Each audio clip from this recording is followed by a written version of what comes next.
Judith Orr is our speaker for this meeting. She's a leading member of the Socialist Workers Party.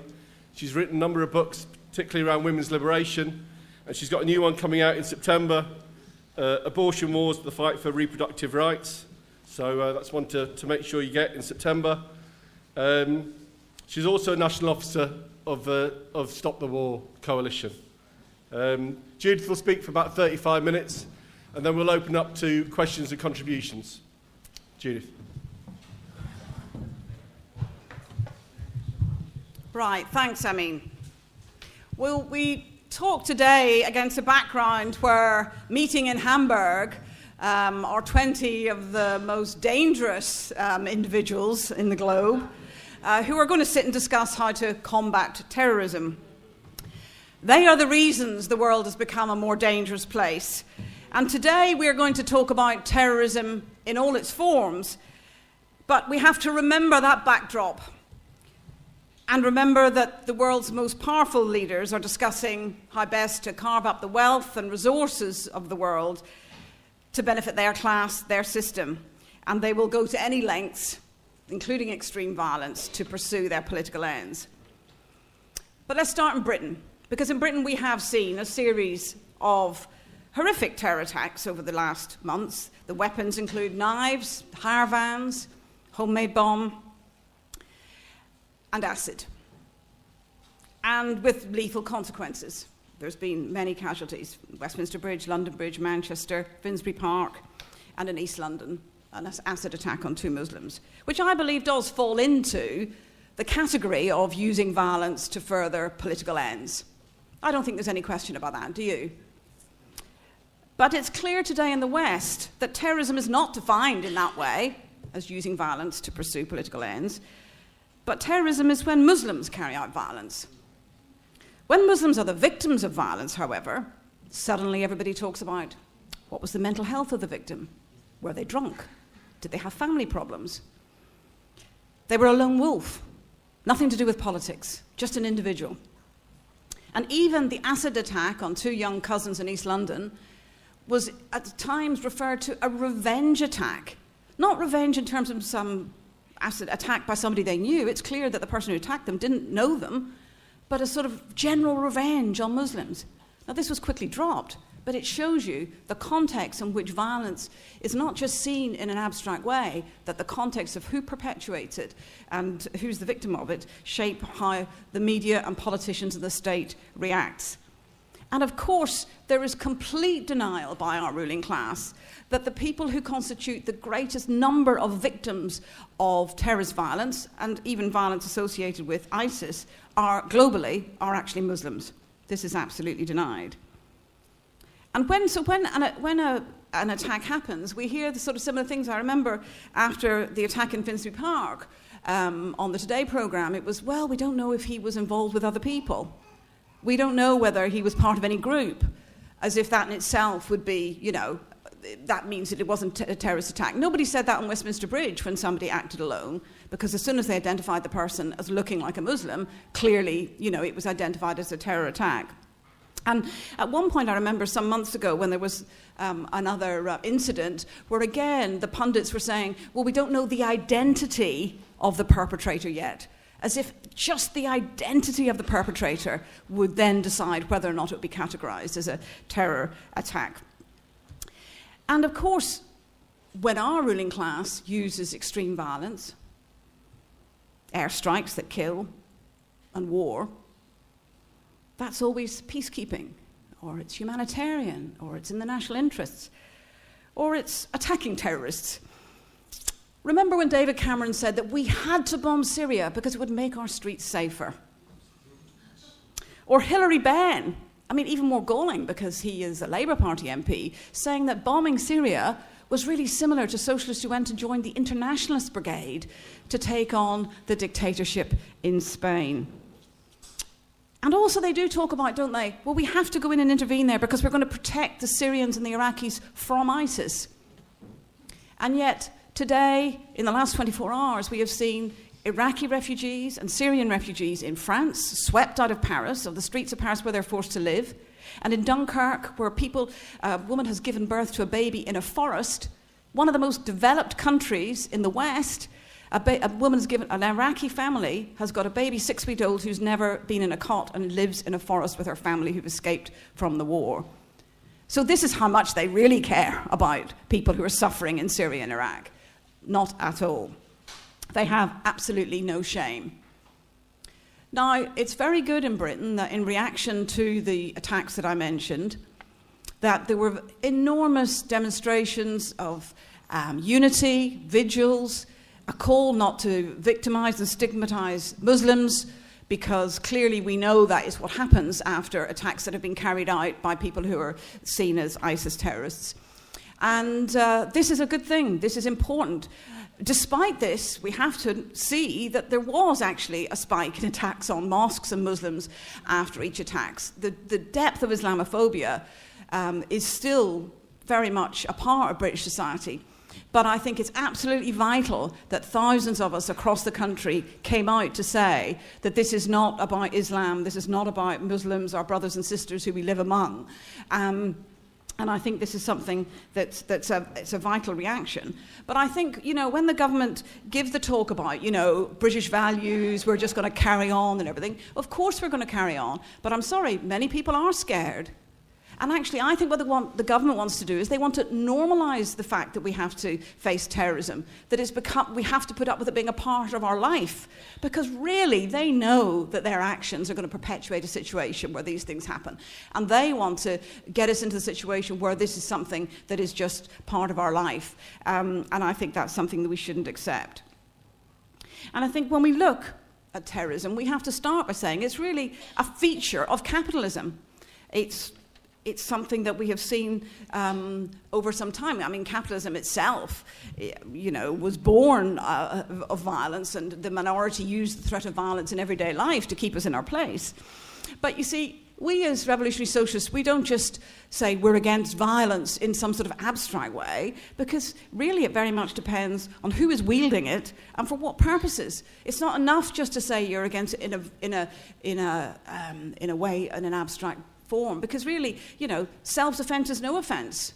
I think that's something that we would stand by. Violence can be used to impose oppression.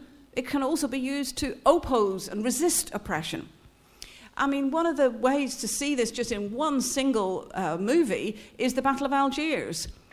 In it, you see the French state, the French imperialist army, use terrorism against the national liberation struggle, but you also see that struggle at times using terrorism to try and get rid of the French in Algeria. And I urge anybody, if there's anybody in this room who hasn't yet seen that wonderful film, it's absolutely superb, and make a point once Marxism is finished of digging it out.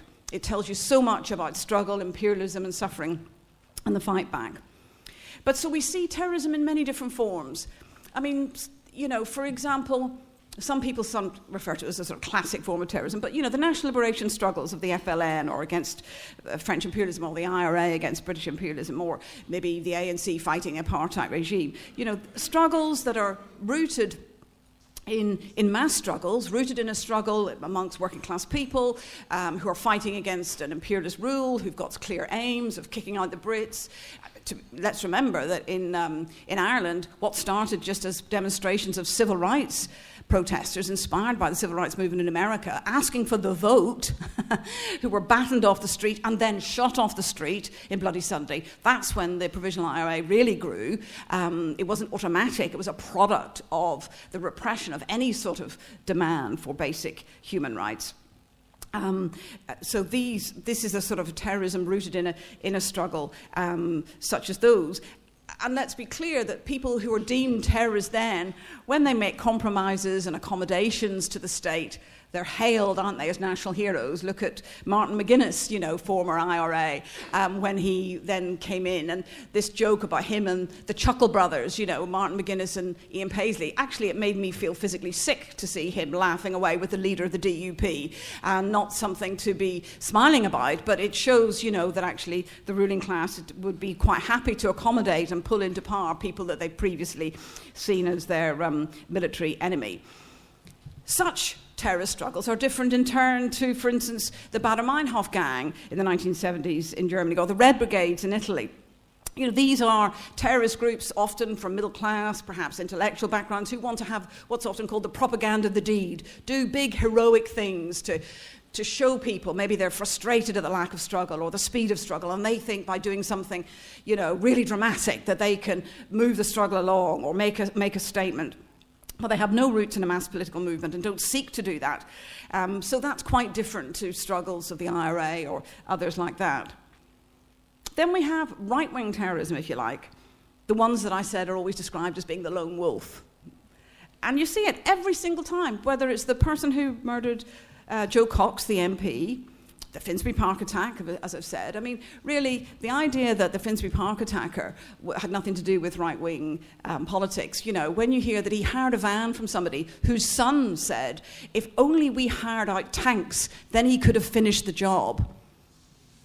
And as it happened, he obviously just killed one Muslim, which the paper seemed to be obsessed about the fact that he might have died of a heart attack and not from the attack. But let's remember, he did die, it was fine, from being run over by the man in the van. But this was seen as an individual. Again, I've talked about the acid attack already. Let's remember David Copeland. Some people will remember the nail bomber, you know, Brixton, Brick Lane, and LGBT plus people in Soho. In 1999, constantly referred to as a lone wolf, even though his flat was full of right-wing and fascist literature. And also Mohammed Salim, people will know Mas Salim, who'll be speaking at Marxism. You know, her father was murdered by a lone wolf who was a Nazi, you know. So the sense of this being perpetuated as if it's got nothing to do with the political or social context is a theme. And we saw it with Breivik. Remember Breivik, the man who went and murdered all the young people in Norway? And an example of this is Simon Jenkins. People know him as, you know, commentator in The Guardian and all the rest of it. This is what he wrote about the Breivik attack in 2000. He wrote this, 2011. He said, the Norwegian tragedy is just that, a tragedy. It does not signify anything and shouldn't be forced to do so. A man so insane he can see nothing wrong in shooting dead 68 young people in cold blood is so exceptional as to be of interest only to criminology and brain science, but not to politics. Now, really, that epitomizes to me what the ruling class always do. Whatever their rhetoric about being against terrorism, they always want to play down the violence from the right. And let's remember, it does come from political strategy. Even people who might be acting alone is the idea that they want to spark a rebellion, they want to incite hatred, they want a call to arms for people who believe in the same thing.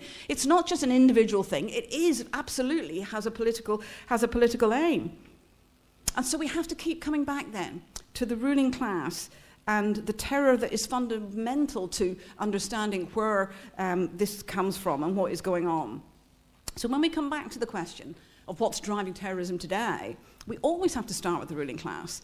Because you see, there is some on the left and some in the anti-war movement who want to say no to terrorism, no to imperialism on the same placard virtually, as if they were the equivalent.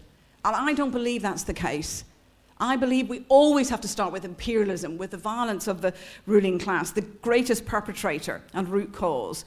Because look at the power that and the violence that is perpetrated by the imperialist powers. Look what they can use: the terror of shock and awe, airstrikes, uranium-tipped missiles, napalm, torture.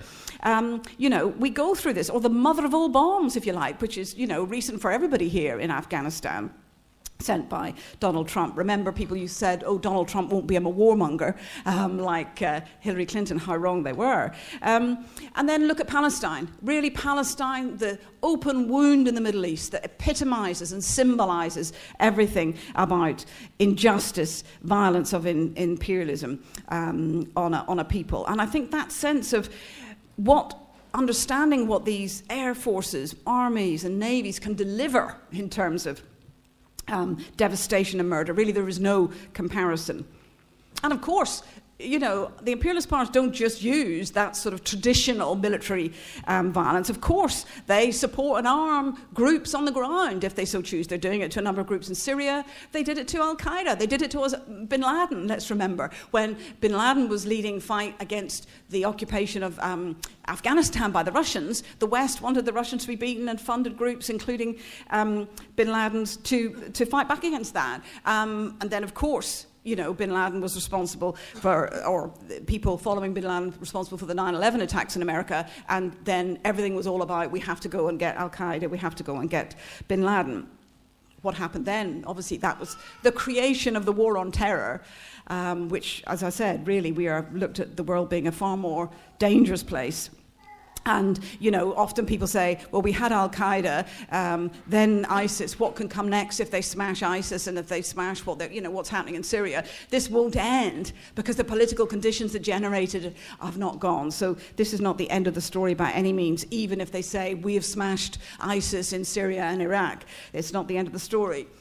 And I just wanted to make one point of chronology here, which I think is important, because when you talk about cause and effect, some people throw back at you, well, you say it's all about Iraq, that people are doing terrorist acts or fighting against the West. But the occupation of Iraq was after 9/11. 9/11 came first, and then, you think, well, no, look back. When was the first Gulf War? 1990. What about the actual imposition of UN sanctions, the cuddly UN, sanctions on Iraq, which led to the deaths of 1.7 million people, of which 500,000 were children under 5. Now, if people don't hold some sort of sense of injustice and bitterness about that, it would be very surprising. Really what happened to Iraq was a relatively developed society became utterly destroyed, infrastructure, social and physical, destroyed by the intervention of the West, both before and after and during the invasion and occupation of 2003. And of course, by the way, when Chilcot finally sort of says 1 year on, that perhaps Blair wasn't straight, with the British people. Well, that's the least of his crimes. We knew he wasn't being straight. He was a sheer warmonger and murderer and should be in a war crimes trial and in prison by now. But I think the situation that we look at in Iraq, it's important to recognize the conditions that the West created out of which ISIS grew. A situation where it imposed... let's leave aside the question that the West backed Saddam Hussein for a whole period of time, and then he turned into their enemy, and then they brought down his government, got rid of his army and all the rest of it. This can be something we can deal with in questions if people want to. But once they decided they wanted rid of him, and of course this is a long history of the US getting rid of and undermining in different ways governments that they don't like anymore. But you've got a situation where they built up a sectarian Shia state, Sunnis were excluded, the army disbanded, and Sunnis, even at times when resistance united Shia and Sunni in Iraq against the West and against the government, actually it was brutally crushed. And you had a situation where in the end what ISIS grew out of, a desire for some of those utterly excluded from the Western puppet government and all its infrastructure to set up some sort of Sunni state, Sunni area, out of which they then grew and managed to then come into Syria. And I think what's interesting is, let's just make a couple of points here. Imperialist powers have always played the sectarian card and always, tried to play off groups from each other, even when there wasn't sectarian conflict, and when there was, even easier for them to do it. So this is something they've used in the past and used to terrible ends in Iraq. And I think that when you look at what has happened now with ISIS, it's become, having grown from those conditions, it's now the global brand of anti-West terrorism, really, isn't it? And I think that's something that tells us something about why people identify it when they do some of the acts that we're talking about. But really, to look at the makeup of ISIS and what it is, I think it's important that we understand the nature of the organization a little bit, because, it's not like the IRA. It's not like a situation where they're part of some sort of national liberation struggle rooted in the masses. Absolutely not. They're not freedom fighters. The sense, actually, sometimes the more the West bombs and attacks them, they can portray themselves as anti-imperialist force. But in actual fact, that's not the case. But they do try to portray this, and it's very interesting that in terms of their PR, if you like, propaganda, which is very, very effective and professional, people may remember the video clip of ISIS fighters demolishing the Sykes-Picot border. Sykes-Picot was the borders that were created by the French and the British to divvy up parts of the Middle East in the carve-up in the beginning of the last century. And so that sense of wanting to show that they were going to defy Western borders, defy that carving up, this was an important propaganda piece. And rightly so, because it meant that they want to make the Western imposed border between Syria and Iraq irrelevant. That's why the so-called state that they were building up crossed the two. But that we have to still come back to, they are not a progressive force in any way. They don't represent a anti-Assad or anti-dictatorship. Some, much funding has been talked about comes from Saudi Arabia and the like. So a sectarian reactionary force, which, as I described, grew out of those conditions in Iraq, specific conditions where Sunnis were being excluded, where the crushing of any resistance by the state and by the West. And only moving into Syria really after the revolution and after Assad's, the military might. Some people may have been to a meeting earlier, but the might of the Assad's regime that was used to crush the revolution. And we have to see that, ISIS it's not a revolutionary force against the Assad regime, not at all. In fact, Assad didn't actually fight and try to, dominate ISIS at the beginning. He let them take certain areas because he was more concerned about the popular revolution, and in many cases ISIS helped crush the popular revolution. Now people who backed and funded or allowed ISIS to grow now are all in coalition attacking it because they become a greater danger than some of the other resistance. But I think that sense of looking at it and trying to understand ISIS is, it isn't, there are many different Islamist organizations in the Middle East, the Muslim Brothers and stuff. The Western governments want us to pile them all in. They're all jihadis, they're all, but we have to understand some are rooted in trying to build some sort of mass social movement or political movement or reformist movement, but actually ISIS is something separate to this. When they expand, they conquer territory, they conscript soldiers, they impose their will, they don't have political rallies, they don't try to convince people of their politics. They're not building that sort of movement of grassroots people. They come in, they conquer land, they take land, they expand geographically, military, and this is what they do. But to portray them as mad jihadis, as if they were psychotic or something, is absolutely mistaken, because there's no accident about what they do. Of course, when people see public executions and say it's barbaric, well, of course it is. But the people, the victims, when they're dressed in orange jumpsuits, this is symbolism, isn't it? This isn't just any old barbaric done by somebody who's a bit mad. This is saying, you do this in your name to our people, Guantanamo, the orange jumpsuits, the terror, the torture, the murder. So we're going to do it back to you. This is the propaganda of the D. This is the theater of terror. This is basically ISIS saying, look what we can do, and we're going to use the symbols of what the West has done in order to show people what it means. It's not random, and we have to understand the social and political context for these acts. Because if we just join in just denouncing them as, barbaric acts by people who can't be understood, then we really are not getting to a place where we can actually say, we want an alternative to this, we can envisage a society. Because if it's just part of humans going off the rails, then actually it'll be difficult to imagine a society without it. But if it's rooted in social and political context, then actually we can talk about creating a different social and political context where these acts will not happen. So when it comes to people in the West joining ISIS, whether they do things in Britain and say it's in the name of ISIS, or when they actually go and fight, what's going on there? The homegrown, as they like to call it, terrorists. Well, then I think to explain and think about that, think about being, and some of you will be, but being a young Muslim, particularly in the West today. What has your life seen? Your life has seen nothing but repression and racism, where you and your family and friends will be under constant scrutiny by MI5 and the police here, stopped and searched in the street disproportionately from everybody else. People may have seen a Muslim yesterday, an old man, stopped and searched on the street because he was guilty of being a Muslim wearing a jumper on a hot day.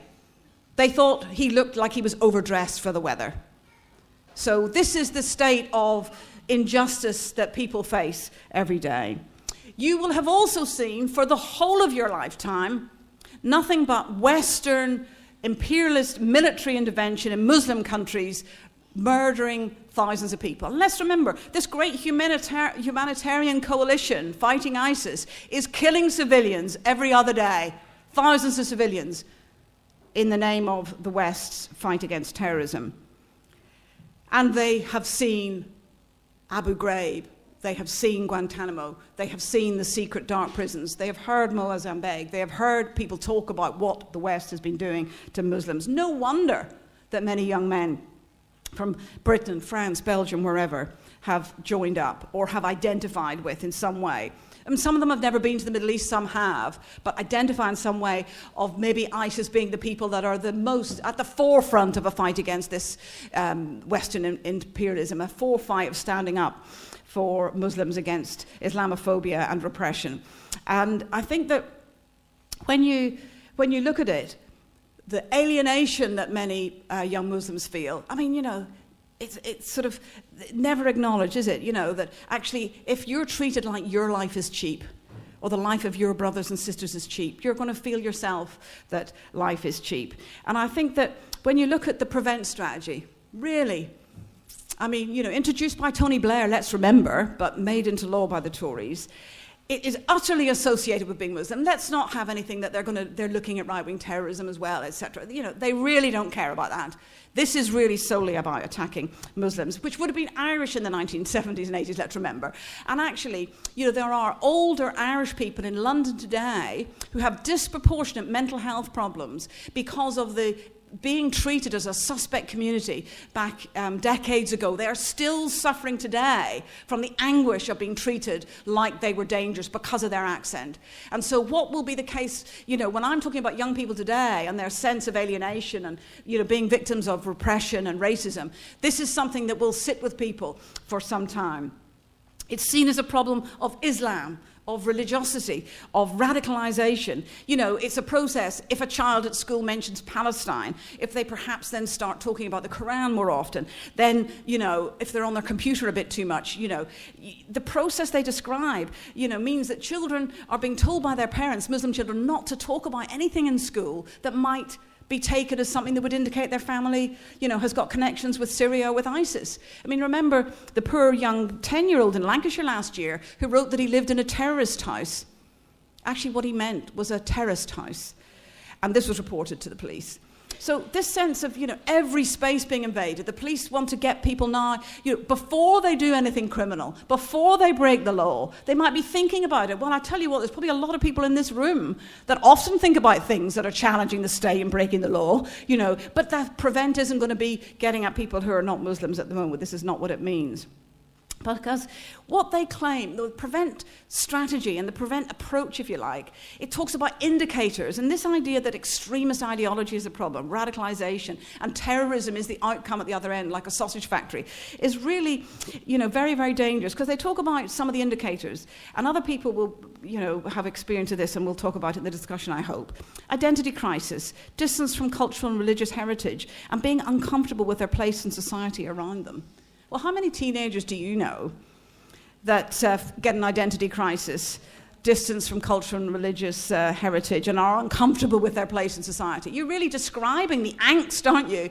If on top of this you suffer racism and suspicion and everything else, you can see what can happen. And I mean, it came in the news, my glasses are clouding up with the heat, came on the news that 100 people had been charged and found guilty of terrorist charges, and they show them up in the news. Now, no, it wasn't described what charges these were, maybe being in the street in a jumper on a hot day, but that sense of, you know, the size, really, of the repression that's going on, the number of people that are being scooped up, and this, you know, we're constantly being told there are thousands of people under surveillance, you know, and that Muslims should report people. Well, in a number of cases that we've had here, actually, Muslims had reported them, you know. So, you know, what more can you ask of people? They have, you know, do Muslims have to be lined up every time to say, this isn't in our name and we didn't do it? So I think that sense of when people say, you know, all Muslims are made suspect by prevent. You know, 60 children are referred every week. In June 2016, there were 2,311 referrals of under 18s. That's an increase of 83% in the previous year, of whom 352 were aged 9 or under. Can you imagine? So when it comes to homegrown terrorists, and you get the politicians say, how could they? They've grown up in this wonderful, free country.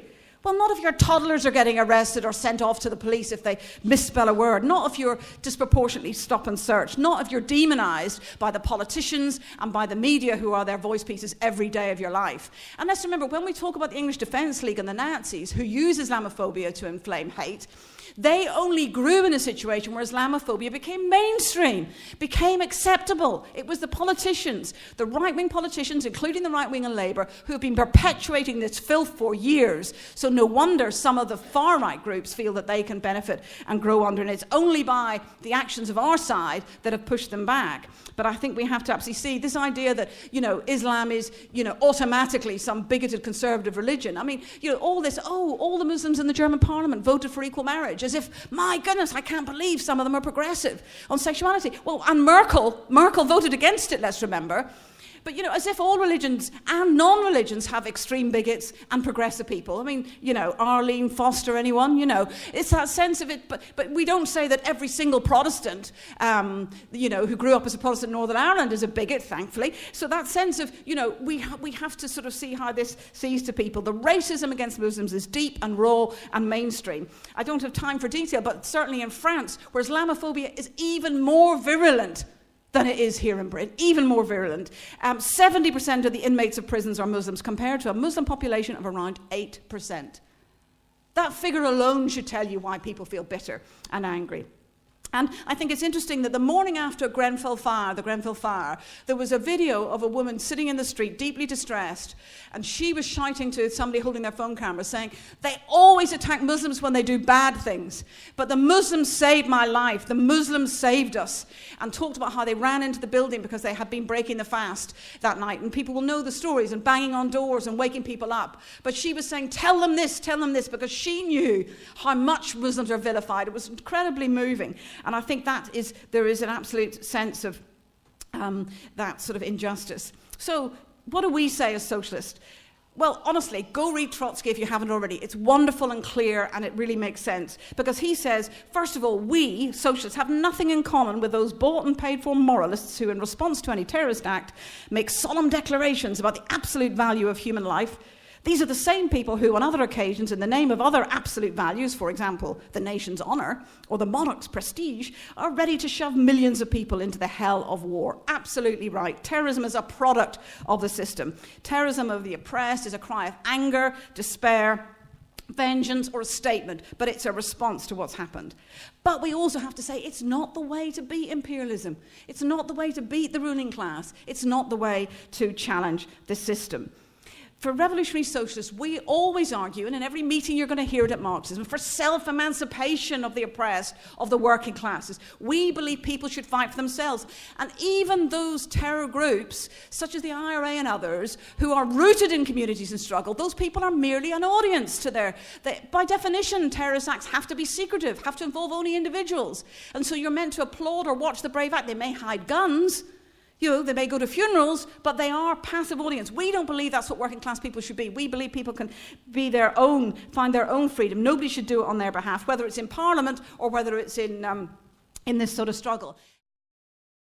And it actually undermines people's confidence to be able to fight. Sometimes it's a product of lack of confidence, but it can also undermine it. And in a beautiful sentence, Trotsky says, it belittles the role of the masses in their own consciousness. It reconciles them to their powerlessness and turns their eyes and hopes towards a great avenger and liberator who will someday come and accomplish his mission.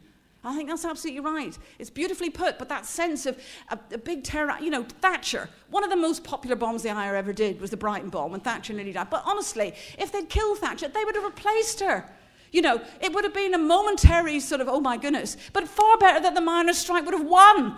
She would have gone, they would have had to, that's the difference. A social force that is the working class can have lasting change and an impact. And I think this is why we haven't got, and also, of course, they'll always use it as an excuse for a greater clampdown.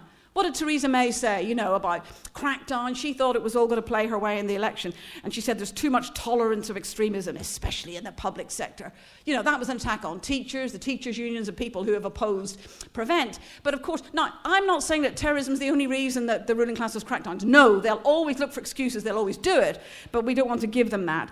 And then finally, the sense of, that they can adapt and change to, even big terror attacks. But when we use our own side, it's absolutely different. And I think when you're faced with something like the terror acts and the things that have happened, it's sometimes difficult as a revolutionary socialist to think, what can we do about this? It seems so alien to the sort of struggle that we get involved in and everything else. But there is, you see, and there's things what we do.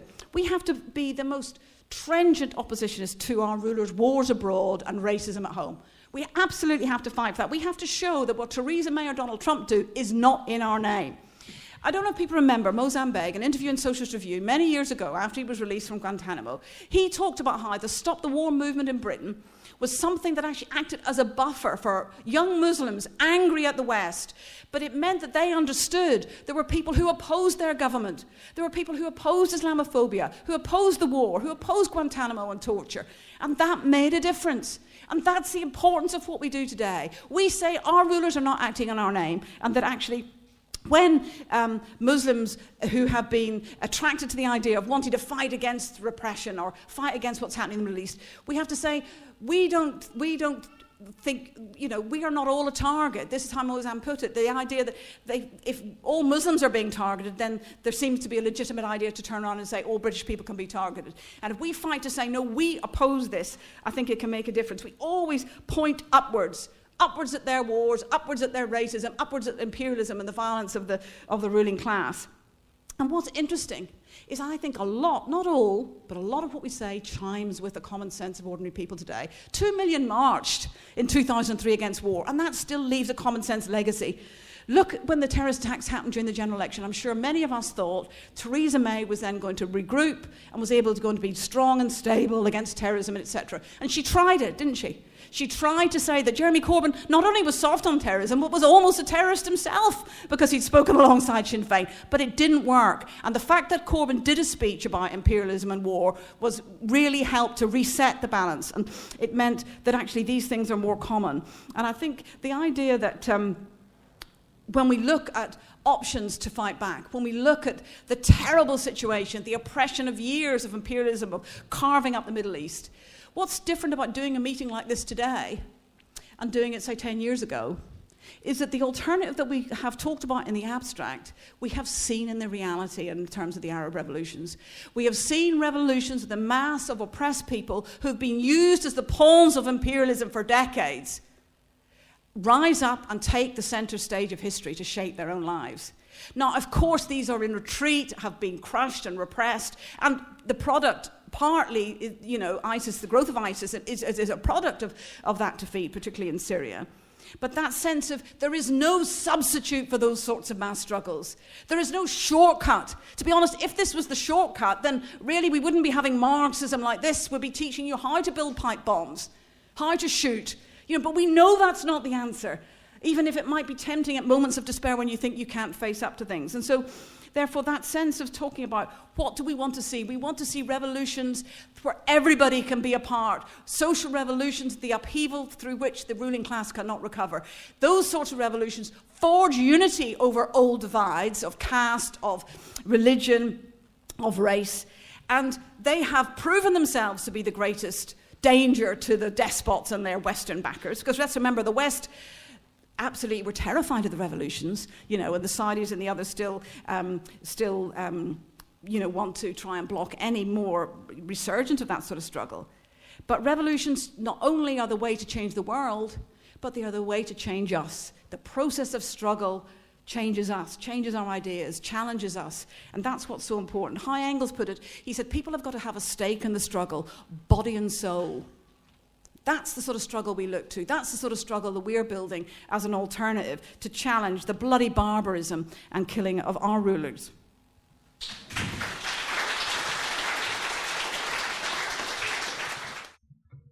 Hello, comrades. I just wanted to reflect for a moment on the way in which our rulers use the label terrorism in order systematically to obscure the nature of what's going on.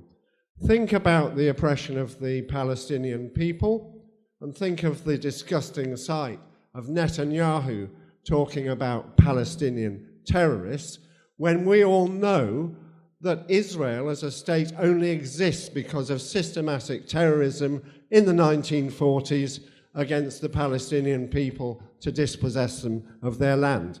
And to come to something more recent, we saw the attack on Muslim worshippers in Finsbury Park. Why has that not been designated by the politicians and the police as a hate crime? Why were they able to say that the murder last year of Joe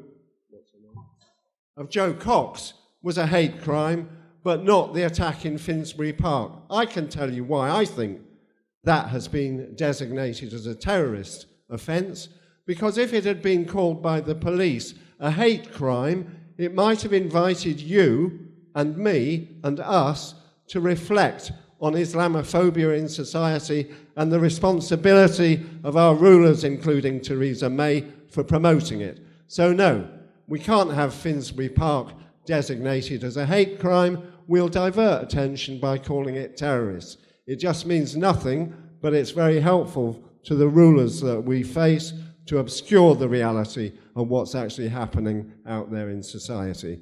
Thank you. Mine's a sort of question. Just back to the beginning of the meeting when Judith outlined the sort of classic idea of terrorism being the use of violence to achieve political ends. And I think about when I was growing up, it was the IRA and the terrorist attacks moving to mainland Britain, the bombing campaign that was significant at that time. And I was able to ask my parents, what's this about? Because I didn't understand it. And they were able to kind of articulate what it was about and that there was a set of aims and it was troops out of Ireland and what have you. So as a lefty, it was easy to kind of get behind that to some extent, even though, as Judith's outlined, it's not the way to achieve the aims.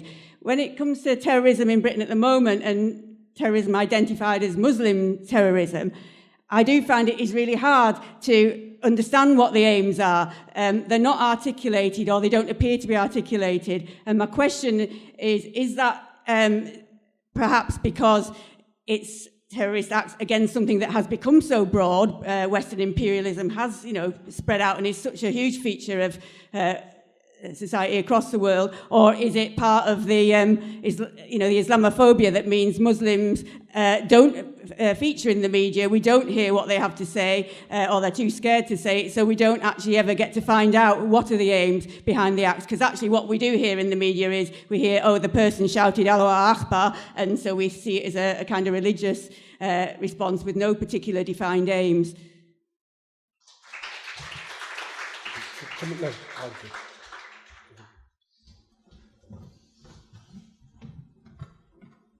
Hi, I want to talk about how the phrase terrorism is used, and it is really used when it's about a Muslim perpetrator. There is a narrative, actually, that Muslims are responsible for terrorist acts. They are always the ones that are guilty, they're not the ones that are affected by terrorism.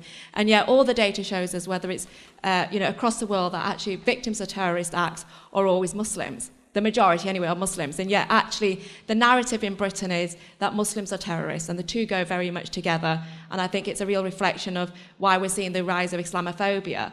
Every time, people will argue, I've talked to various journalists and people over the last few weeks that, Brexit is responsible for the spike in hate crime. And I'm like, that might be the case, but actually one of the key reasons around the rise of hate crime is the way that the narratives are played out in the media and the government when there is a terrorist attack, even across Europe. Muslims are to blame, and therefore Muslims here become a target. The other thing I just want to quickly say is around the Finsbury Park attacks, and yes, it's a hate crime, but actually I would argue it's a terrorist attack.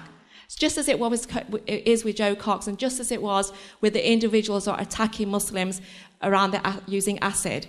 Those are terrorist attacks. And I think it's quite interesting the way they're not labelled as a terrorist attack, because actually they don't want to see Muslims as victims of terrorist attacks, because then you have to start questioning what's happening in society. Why is there a rise? They'd like to talk about the rise of Muslim extremists, but what about the rise of the far right and the threat that they pose to society? And that is something that we need to come back to. And also the hypocrisy around how these attacks are treated. You see, around the attacks, in Westminster, you saw huge numbers of people being arrested. Very publicly, 22 people arrested that were associated with this individual that carried out this attack. All those individuals were then released without, charge, but there was a big issue that they were arrested. Now, when you think about the individual that's carried out the terrorist, the acid attack on the two cousins, we know who he is, we know where he lives. Why has he not yet been arrested? Where is the priority to find that individual? Why is it that we know he's associated with far-right groups, and yet those far-right groups have not been investigated? They are not seen as terrorist threats in this country, and therefore, they're not being investigated. Their websites are not being pulled down. Anyone associated with them are not being questioned. It's just being dismissed. Where is the prioritization? It was interesting, I was attacked in January. The picture of the attacker wasn't put out until 6 weeks later. When I raised the question, they said to me, it wasn't a priority. What, Muslims being attacked on the streets of London isn't a priority. You're not going to put resources onto that. And yet you think about the amount of resources put on to the attacker in Westminster and other thing that they think of as a Muslim terrorist attack. They rush out there and you feel like the whole of the authorities are focusing on this. And yet when it comes to victims being Muslim victims and white, far-right perpetrators, it's just dismissed. It's a lone wolf. And I think that's the other thing, that the left had a real responsibility to, fight against that argument that it's a lone wolf or that it's somebody with mental health issues. There are people in Britain with mental health issues. There's a massive stigma in British society being associated with people with mental health issues. Mental health people with mental health issues are not those carrying out terrorist attacks. And let's separate the two, and we have a responsibility to do that. Thank you for this opportunity you gave to me to say a word about terrorism. So first of all, I would like to apologize because of my poor English. I have been not here in UK for a long time, so I couldn't stay at the same place while I have heard our speaker talking about the terrorism. So my point of view, I wanted just to let you know that the terrorism is an international nebula. It's not only in Europe, even in Africa, we are faced to this matter. So, all over the world we are afraid. We are very afraid. I come from Cameroon, and what's happened there in the North Cameroon is very sad. There are most people there, they used to call them Boko Haram. So they used to killing people by bomb blasts every day, every week, and we don't know what they want. We don't know where they come from. And what is amazing is that they have heavy weapon, and we don't know where they got those weapons. My contribution is just to say,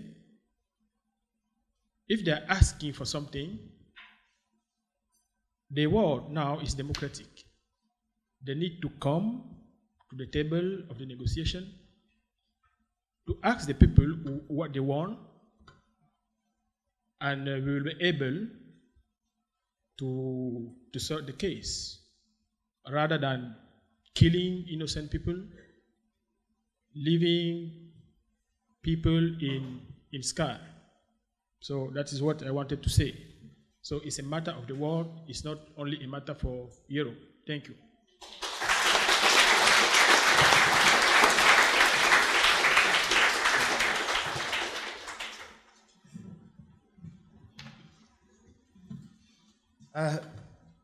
Ron Ferguson from Newham, the borough where John Tomlin, the far-right terrorist who perpetrated the acid attack on Resham Khan and Jamil Mukhtar, came from. Since that attack, in the last few days, there has been a massive attempt in the press and elsewhere to try and suppress the character of that attack. What Naila didn't say is that she had to get onto The Independent because they were going to run the story purely on the basis of acid crime, without the question of racial motivation or terror being raised at all. She forced them to run two stories so that the hate crime question came to the fore. Yesterday, I had to do the same with the Newham Recorder. I had to phone them, I had to send them the report and the email, and I had to tell them that this was not acceptable. And actually, they've backtracked and they are going to highlight the question of racial motivation in next week's paper. This is important because it's not just about media coverage. There are politicians, including, I'm sorry to say, in Labour, who follow in that wake. They find the easy route. They don't go into raising the confrontational question because it puts the responsibility in the hands, because it starts to point responsibility in the finger where it lies with those in power and in the establishment. And 2 days ago, I learnt that our local mosque, and when I say local, I mean 100 yards away, round the corner, where I've met with local Muslim imams and others to discuss how we fight Islamophobia and the prevent strategy in the past. I've had 2 or 3 meetings in there. It's now out in the public press. It's one of many letters threatening to bomb as many Muslims as possible. We're going to choose and pick a time to create the maximum pain and suffering on your heads. You know, this is the kind of stuff. Now, of course, they say, oh, well, the person who wrote that letter might not do it. They may not. That's not the point. It comes from and reinforces a climate of hate and violence out of which terror comes. And I think we have a real responsibility to respond incredibly quickly when this happens. And when we do succeed in bringing a mass response together, as we did in the vigil in Newham just at 3 days' notice last Wednesday, we then have to fight to make sure that the coverage and the message coming out of those mobilisations is given the audience that it deserves. My final thing about just on Prevent. I'm not going to talk about that. There's a big meeting and panel tomorrow. But we're going to be selling this pamphlet, Prevent Why We Should Dissent, at the door at the end. My only recommendation would come from Moazzam Beg, who was in Guantanamo and therefore I think knows of where he speaks. He thinks this is one of the best, if not the best, excellent resource on Prevent that can be used on a mass scale. We're going to be reprinting in September a new edition. We want every teacher, student, public sector worker to get copies. If you put in your orders now, we can get that print run rolling before the start of the academic year in September. But get those copies now. Thanks very much. Hi, I'm Sadia and I'm from Tower Hamlets, and I just wanted to speak about the topic of identity crises, which the speaker touched upon. And I think that it's really difficult for young Muslims, and it's easy for ISIS to radicalize them because we can't really call ourselves British anymore, because when I called myself a British Muslim on Twitter, I received a torrent of abuse, like at least 20 comments telling me to go back home. But where is home? Because we can't call ourselves British and we can't call ourselves South Asian or Arab or anything else, because we were born here and we were raised here. And I think it's especially sad that a lot of my friends want to return home to places that they have no connection to except through their parents. And that shows that there's a real problem in our society, because we receive abuse every single day. We're told that we're not integrated into society. It's ironic that my aunt was punched on the way back to uni for being an uneducated immigrant, and that I was abused on a boat trip with my family because I'm a filthy Muslim and a terrorist. And that's what makes it so easy for these people to radicalize Muslims into having values of misogyny and homophobia, even though they were raised in British society. So we're dehumanized on a daily basis, and we're accused of being terrorists. So of course it's easy for them.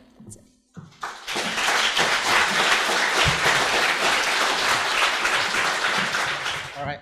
Hello. Bring it a bit closer to me like this. All right, hi.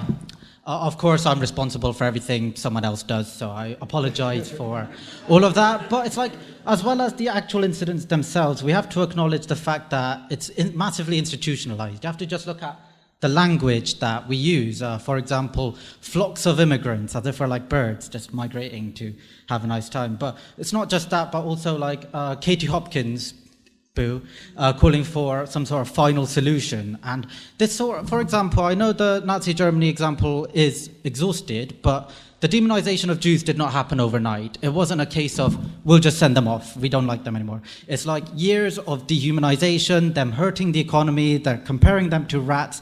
Does that sound similar to you? I bet it does. It does to me. I don't have stories as bad as everyone else, but of course, like even coming here from Bristol, my dad told me, make sure you're careful. It's like, and of course, there's a very toxic atmosphere right now. I mean, I know we had a comrade from Cameroon who talked about, the Cameroonian government's response to Boko Haram. And it's an example of how these authoritarian measures like Prevent, which I'll pick up the pamphlet, I don't know a lot about at the moment, but it shows how badly these things can go, because people are imprisoned, sometimes killed, even if they've got nothing to do with Boko Haram. I read a story about a Cameroonian student who made a joke that, it's so difficult to find a job in Cameroon these days. You need 5 qualifications to join Boko Haram. And it was a text, it was a joke. We make jokes about the Tories all the time. And he's been imprisoned for it as a result of an anti-terrorism measure. So we have to be very careful and scrutinize the government when they come up with these sort of measures, which are actually counterproductive at best and evil at worst. Thank you.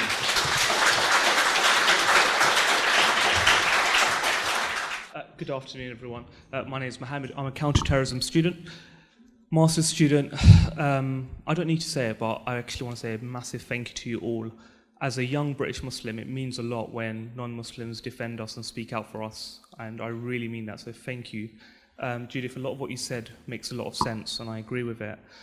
I guess from my position, what really scares me is that politicians who are supposedly on the left, who are supposed to be pro-freedom, pro-immigration, pro-multicultural, someone like Owen Smith, who stood up and made young Muslim men feel as though they were a problem when he was defending Prevent, and he was speaking in a context that somehow speaking against Prevent somehow means we don't want reduction in crime, we don't want to fight terrorism. Of course we do.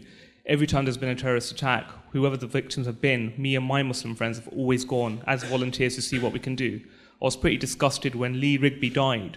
We went with Muslims, and only the Belfast Telegraph, I believe, reported it, and I was stunned. I'm not about the PR, but I'll tell you what, normal good reporting should include everyone who does something good for society, and that's not happening.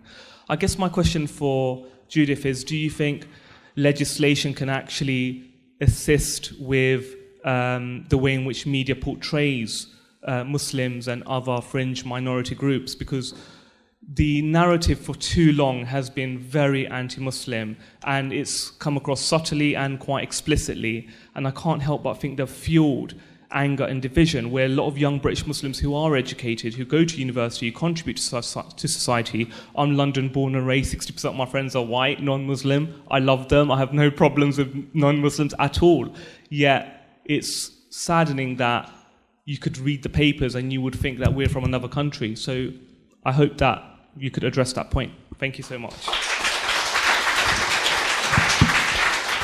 Now, I think when Corbyn spoke during the election campaign and linked the Manchester attacks with foreign wars in the Middle East, I thought that was an incredibly significant moment. Because that's the first time I can remember that a frontline politician said that terrorism doesn't come from the Muslim community, it doesn't come from Islam, it doesn't come from our mosques, that it's rooted in our wars in the Middle East. And of course, Corbyn faced immense pressure after that. He came under attack from the right-wing press, who labelled him as soft on terrorism, as making excuses, as a terrorist sympathiser. And of course, the Tories, after the attacks, ramped up Islamophobia, ramped up Prevent, and so on. But what I think is remarkable is that it didn't wash with people. It is remarkable that during an election campaign, you can have 2 terrorist attacks and the Tories actually come out of it weaker. The Tories, with the Home Secretary, the Party of War, the Party of Security, of the police and so on, come out of it weaker. That's remarkable, and I thought, in that moment, I think you saw that the Tory campaign was on the rocks and that the momentum was with Corbyn. And I think there's 2 things that we can get out of that. The first is what Judith said. The legacy of Stop the War has had a fantastic impact on this country, of Muslims and non-Muslims side by side in solidarity against imperialism. Also, the efforts by Stand Up to Racism after the attacks. Across the UK, you had vigils of Stand Up to Racism groups, of mosques, of synagogues and so on, saying don't let the racists divide us after the attacks. But I think the more important thing we get is that the fact that support for Corbyn went up after the attacks, I think shows that there are huge numbers of people who are drawn to the anti-war message, they're drawn to the anti-racist message, and these are people, I think, who are beginning to question a system which has war, racism, austerity as part of its DNA. And I think we should take great heart from that, because there is a massive potential now, not just to elect an anti-war, anti-racist politician, but to build a big movement, a mass movement that says no to racism, no to war, but also draws out the questions about why it is that we live in a system that creates both of them. And that's why I think we should take great heart and great hope from that. I want to say I'm very inconfident talking, so please, take what I'm saying. Just accept me in this. It's very difficult for me to speak because I've had an experience lately. First of all, I think that the most important thing is to stop racism and stand up to racism, because I am a Muslim who was wearing hijab for 10 years, and I have suffered a lot of sort of attacks, or not attacks, like, in conversations and stuff like that. And in December, I decided to take off my hijab. It's a personal matter. It has nothing to do with the religion. It has nothing to do with anything.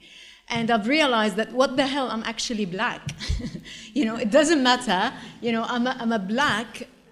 People think I'm Arabic, or Indian, but I'm African. So I have like all the images of the things, and people look at me and they, assume stuff. And so one way or another, you will be disliked or attacked or belittled. So I really think it's important, even though Islamophobia is something that we really have to stand against, but I think it is more essential to think of racism.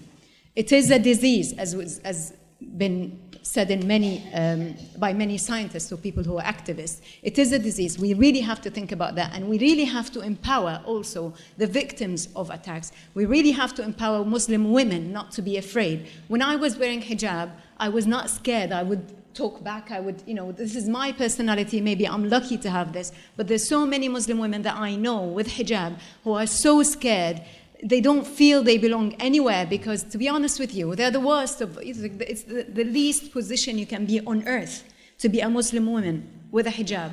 It's always mistreated, always from your own community or from even the other, whatever it is. So I think standing up to racism in general, trying to educate people about racism and how bad it is the most essential thing, because you don't need to, no one has to be less than you so you are a better person. This is the idea. So I don't have a purpose of this, actually, but saying that hijabi or not, people with color are going to be mistreated somehow. So that's all. Well, thank you, everybody. That was really good discussion, and I won't be buying drinks for everybody who couldn't contribute. But if anybody wanted to come and talk to me afterwards, I'll be here at the front. First of all, it feels so terrible to listen to British Muslims describing what it feels like to be so alienated in our society.